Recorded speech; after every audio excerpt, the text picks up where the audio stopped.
gabungkan yang faktorisasi LU dengan aturan Cramer gitu. Jadi dua-dua gitu. Tapi karena yang faktorisasi LU sudah kemarin, jadi kita hanya akan melanjutkan yang aturan Cramer. Oke. Jadi aturan Cramer itu berbeda dengan tiga metode yang sudah kita pelajari. Kalau ini menggunakan determinan. Nah, itu ya. Jadi untuk mencari solusi SPL-nya, aturan Cramer ini membandingkan determinan dari dua buah matrik. Rumusnya secara umum kita tulis begini. XI itu adalah X indeksnya nanti tergantung dari jumlah variabel yang akan dicari ya di dalam sistem persamaan linearnya. Bisa 4, 3, dan seterusnya gitu. 3, 4, 5, dan seterusnya. Nah, XI itu kita hitung dari diskriminan matrik A, determinan matrik matrik AI itu adalah matrik A yang kolom ke I-nya itu diganti dengan elemen kolom B gitu. Jadi kan kita punya SPL itu matrik A yaitu yang kumpulan dari koefisien matrik SPL, kemudian matrik X, kemudian B kan gitu ya. B itu nilai yang di ruas kanan. Nah, aturan Cramer untuk mencari nilai XI-nya itu membandingkan determinan matrik A1 dengan matrik A, determinan matrik A2 dengan matrik A. Jadi selalu pembaginya atau matrik penyebutnya itu adalah matrik A. Jadi determinan dari matrik koefisien gitu ya. Tinggal kita mencari matrik pembilangnya. Nah, pembilangnya itu adalah matrik A yang kolom ke I-nya diganti dengan B gitu. Jadi misalnya kita mencari apa namanya? Nilai dari XI berarti perbandingan matrik AI nilai X1 berarti ini matrik A1 dibanding dengan determinan matrik A. Nah, matrik A1 itu berarti matrik A yang kolom satunya sudah diganti B. Nanti kalau A2, kolom 2-nya diganti B. A3, kolom 3-nya diganti B. Gitu. Gitu ya. Jadi AI itu adalah determinan matrik A di mana kolom ke I diganti dengan elemen matrik B. Oke. Nah, udah. Lalu mencari determinannya boleh menggunakan cara apapun. Ada yang suka pakai apa namanya sarus? Boleh. Ada yang pakai Laplace? Boleh. Ya. Kita sudah mempelajari ada empat cara, termasuk menggunakan sifat-sifatnya yang ada sekitar beberapa beberapa apa namanya ada 9 sifat ya yang perlu kita ketahui. Perlu kalau kita tahu itu akan menyederhanakan langkah pencarian determinan matrik. Oke ya. Sekarang saya langsung pakai contoh aja ya untuk mencari determinan matrik ini.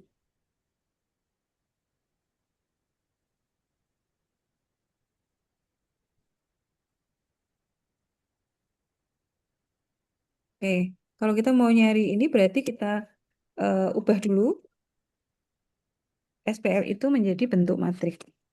Jadi bentuk matrik dari SPL ini adalah, ini berarti matrik ukuran 3 kali 3 ya.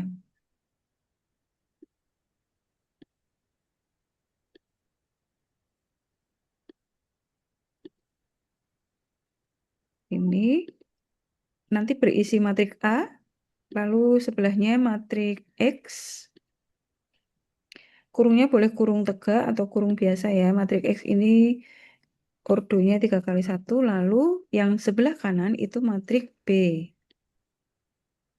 Ukurannya 3 kali 1 juga gitu ya.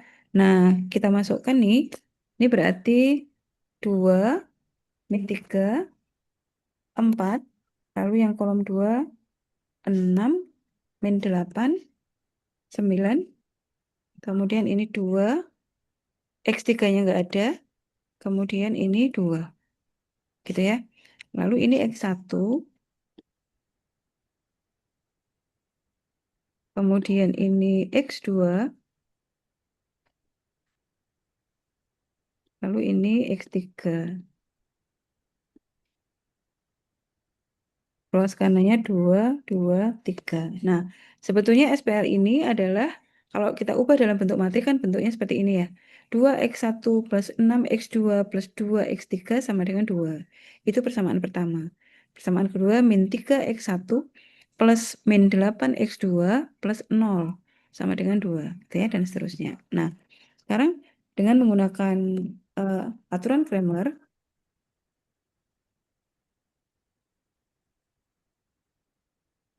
kita perlu hitung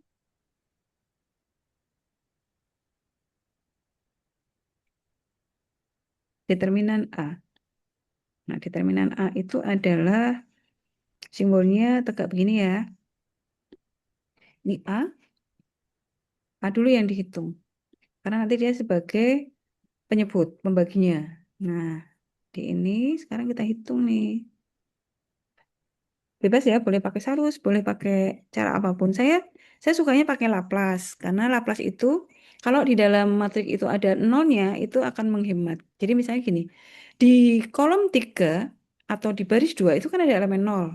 Nah, saya boleh pakai ekspansi kolom 3 atau ekspansi baris 2 gitu. Jadi saya sekarang akan pilih salah satu aja ya, jangan dua-duanya. Dengan menggunakan ekspansi eh, kolom 3. Maka nanti bentuknya begini.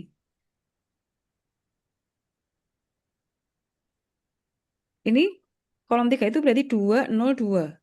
Ya, duanya dikeluarkan. Maka matriknya kalau ini ditutup, berarti baris satu tutup, kolom 3 tutup. Yang tersisa adalah, nih, matriknya 2 kali 2 ya yang tersisa. Ini berarti min 3, min 8, 4, 9 gitu ya. Terus 0. Ini 0 nggak usah, langsung aja 0. Yang kedua ini kan 0. Lalu yang ketiga 2. Nah, sekarang dicek plus minusnya. Di sini kan kalau apa namanya kita mau cari kofaktor kan berarti minor dikalikan plus minus gitu kan. Kemudian dikalikan elemen dari apa namanya AI yang kepilih gitu ya. Nah, sekarang posisi angka 2 di sini itu adalah plus karena ini kan mulainya plus nih, min plus. Jadi 2 di sini plus, 2 ini juga plus. Berarti sekarang 2 yang bawah kalau kita tutup baris 3, kolom 3 ditutup, yang tersisa adalah hmm, sini ya, minor, ini berarti 2, 6, lalu min 3, min 8 gitu. Nah, jadi kalau ini kita hitung,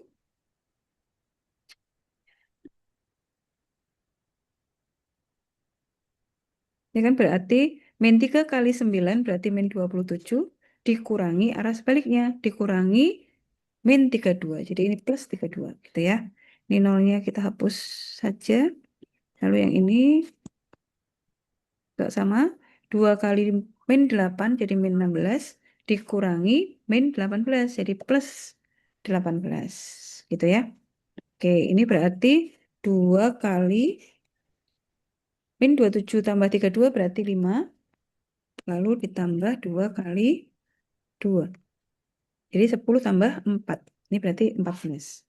Nah, kita punya apa namanya? Determinan matriks A itu adalah 14. Ya. Sekarang kita cari AI A1.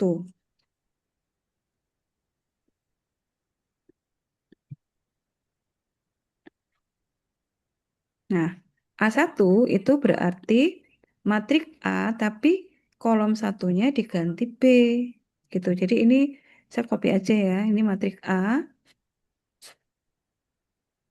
tapi yang di sini diganti B. B-nya kan 223 nih. Jadi ini diganti 223 gitu. Terus kita cari determinannya. Saya masih pakai ekspansi kolom 3 karena ada nolnya. Pokoknya saya akan pilih yang eh, ada nolnya. Boleh baris 2 atau kolom 3. Sekarang gantian deh. Menggunakan ekspansi baris 2 ya.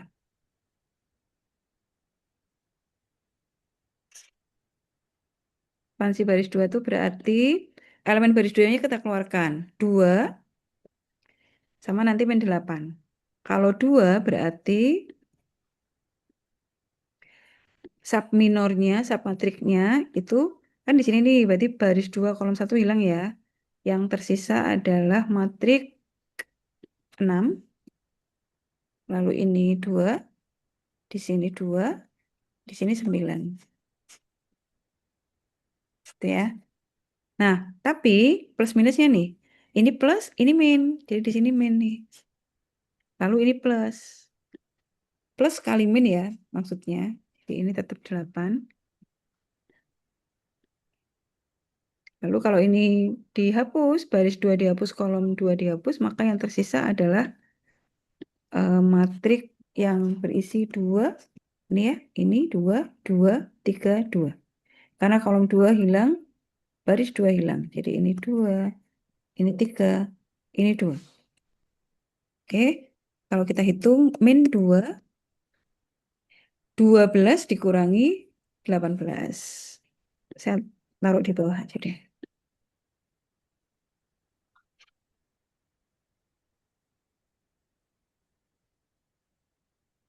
12 dikurangi 18.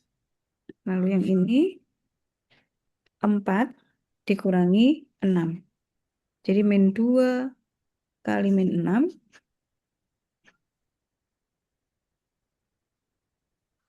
dikurangi 8 kali min 2. Gitu ya. Jadi ini 12 dikurangi 18. Jadi hasilnya adalah min berapa? 6 ya? Hmm? 12 dikurangi 18. Benar ya? Ditambah. 12 ditambah 18. Enggak, saya agak.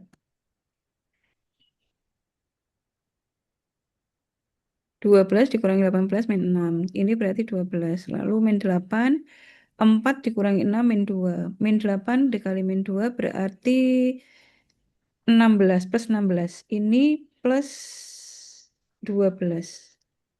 16 tambah 12 berapa? 28 ya? Betul ya? Oke, saya dikoreksi ya kalau salah ya.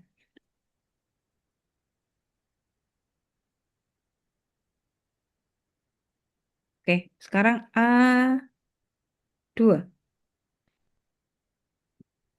Saya copy ini lagi.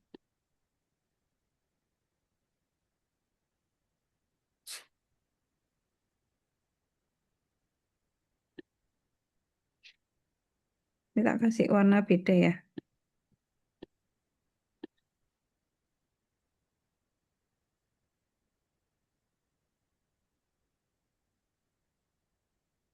Sekarang kalau A2, maka ini yang diganti 2, 2, 3.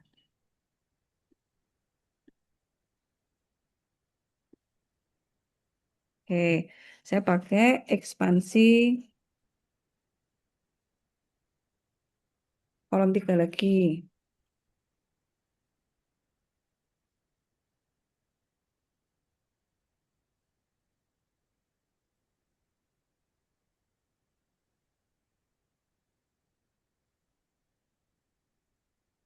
Kolom 3 berarti 2, 0, 2 kayak tadi ya. Ini berarti 2. Lalu submatriknya setelah elemen baris 2 kolom 3 hilang. Ini adalah,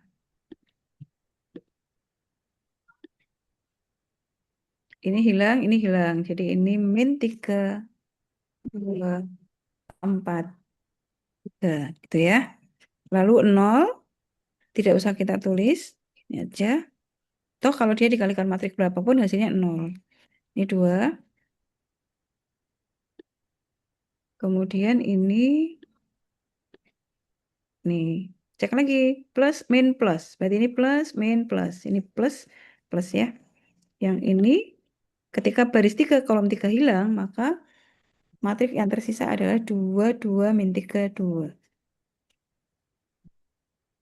Ya, kita hitung.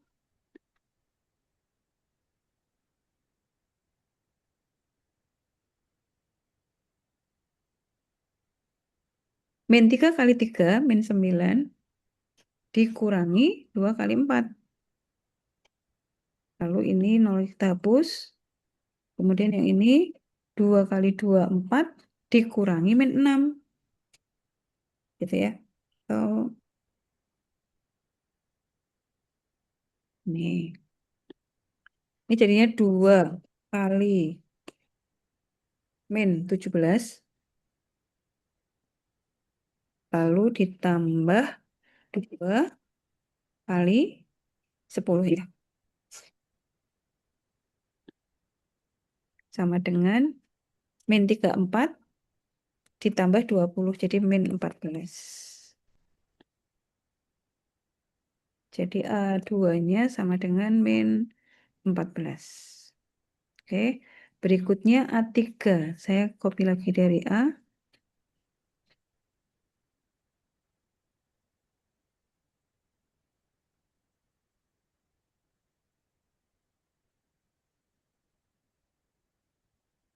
A3 berarti baris ketiga ini diganti 2, 2, 3. Ini sudah 2, ini 2, ini 3.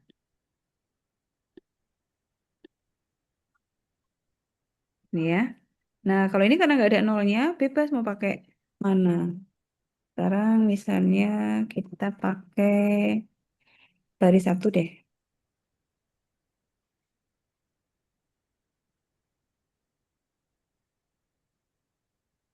Ekspansi baris satu berarti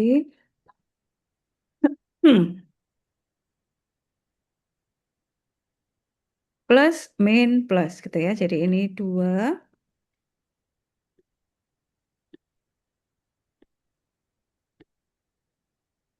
Kemudian submatriknya adalah ini ya, min 8, 2, 9, 3.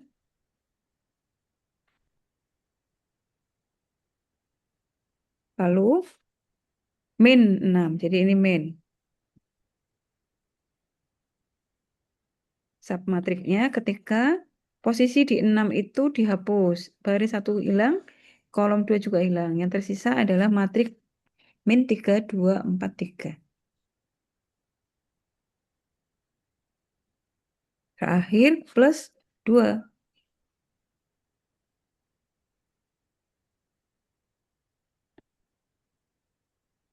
Kalau ini hilang, berarti baris 1, kolom 3 hilang ya. Yang tersisa adalah min 3, min 8, kemudian ini 4, ini 9.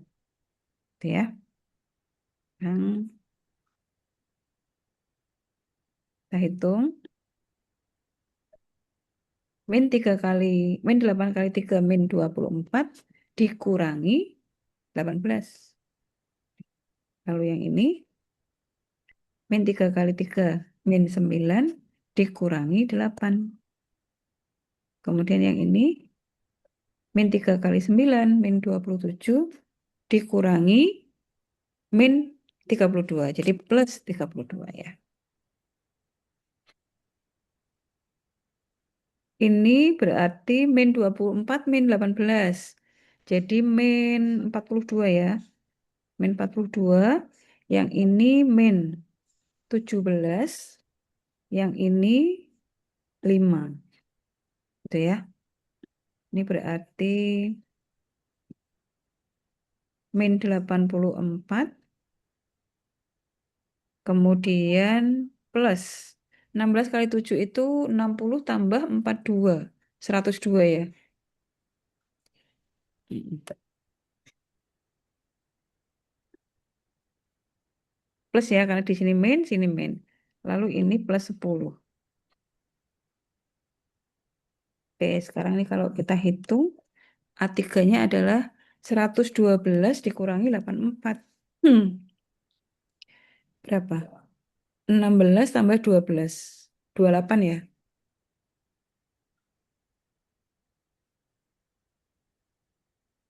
Nah, sekarang kita hitung nih. X1.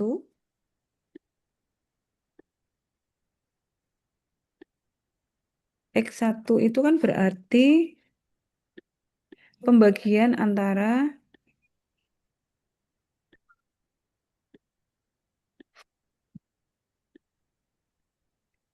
A1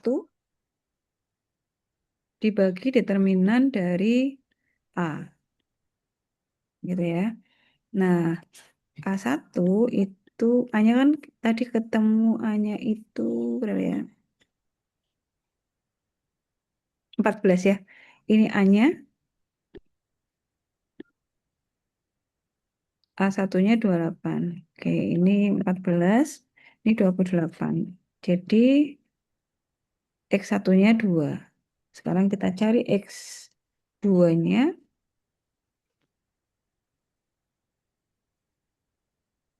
Ini berarti A2 dibagi A. Kita lihat di atas A2-nya ini ya, min 14. C-nya min 1. Lalu X3-nya determinan A3 dibagi determinan A. Ini A3-nya 28. Udah 2. Nah, jadi solusi SPL ini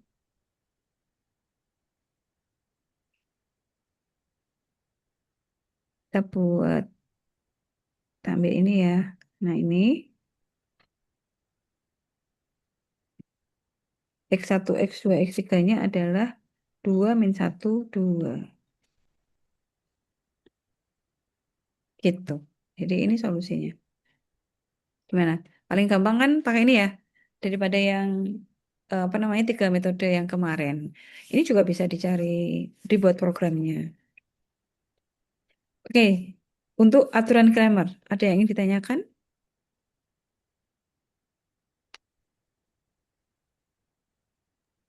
Tidak ada, Bu. Tidak ada yang mudah ya. Oke.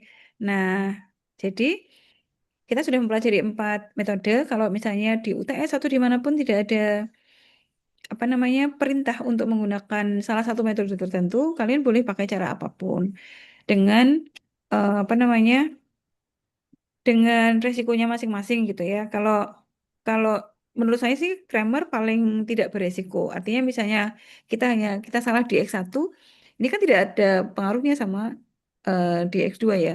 Kecuali kesalahannya di sini. Ketika kita mencari determinan matriks A, ya ini berpengaruh terhadap semuanya gitu ya. Gitu. Baik, kalau tidak ada, saya kira pertemuan hari ini saya cukupkan dulu. Minggu depan pertemuan terakhir sebelum UTS materinya adalah SPL homogen. Jadi materinya sama, eh, kita punya SPL, tapi sebelah kanannya tuh nol semua gitu. Pasti jawabannya ya solusinya pasti nol semua dong Bu. Betul. X1 sampai Xn yang nol semua itu memang menjadi solusi dari SPL homogen. Kalau kita masukkan memang betul. Toh ruas kanannya nol. Jadi berapapun X1, X2-nya, berapapun koefisiennya, kalau X1, X2 sampai Xn-nya nol ya pasti ketemu nol. Masalahnya adalah bisakah kita mencari solusi yang tidak nol? Namanya solusi non trivial. Kita lanjutkan minggu depan karena agak panjang.